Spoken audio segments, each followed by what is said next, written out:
Nakayaw ko din sa hapon. Salita ka. Gusto ko sa umaga. Kaya ang dali lang ng oras ng umaga.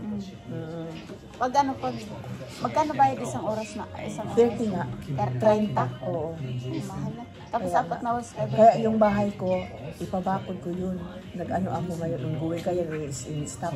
Kasi wala akong pera. Kailangan mga 100,000. Palagi kong badalang. Ano yung klaseng bakod? Concrete, hollow block. Hollow. Oo. Yung pakyaw lang, 160,000 na. Pakyaw lang yun na isang tao. Hindi kailangan ko talaga ng pera. Sana all, hindi pa siya magaling. para may pera pa ako. So sa 30 francs, sa isang lunes ko lang may 100 na ako. Diba? 30 times 4, 120. Nagbisita siya sa akin. Sana all, hindi ka pa magaling. Para magkapira pa ako. Pero may tinatanggap siya, mag-scratch, may tinatanggap siya ngayon na 5,000 francs. Kasi 100 plus siya nagtrabaho doon. Okay. Oo.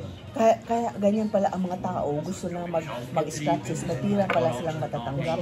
Kahit hindi nagtatrabaho. Ganyan pala din sa susulan. Hindi pa siya, 62 pa siya. Hindi pa siya nag-functioner. Hindi pa? Hindi pa. 3 years pa siya mag-functioner. Magpa-scratches. Wala din siyang auto. Kaya 5,000. Pero may ano siya doon, mga 10 hectare ba yung nabili niya? Tapos may mga kaibigan siya. Sana lilipad siya noong January. Sabi ko, lipad ako ng January. Ako naman ang umupuli sa imo sa February. Kasi lipad ka ng February. Hindi siya nakalipad. Ang mga pamangkin lang niya, mga 6, pinapunta niya sa Hong Kong, sa Malaysia, sa Boracay, pira niya. Kung sabi ka niya, bakit 5,000 francs ka? Kaya, 5,000 francs kaya ang buwan-buwan niya.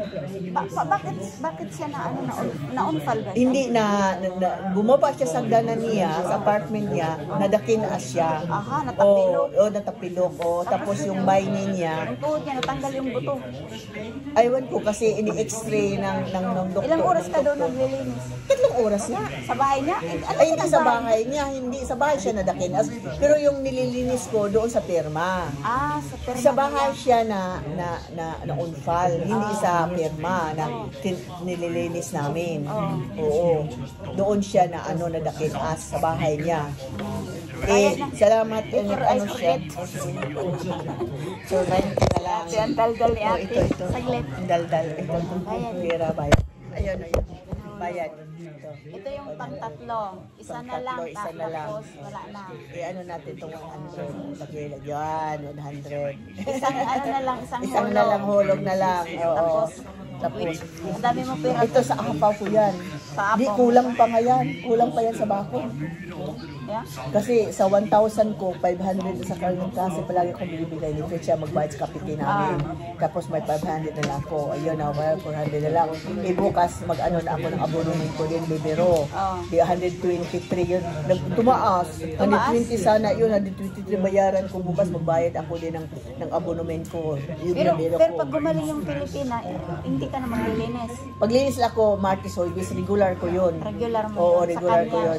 Hindi, sa iba, sa pamilya ng Suiza na may maliliit na 2 anak. 3 oras din. Sa hapon yun. Sige na, magpapay ka na.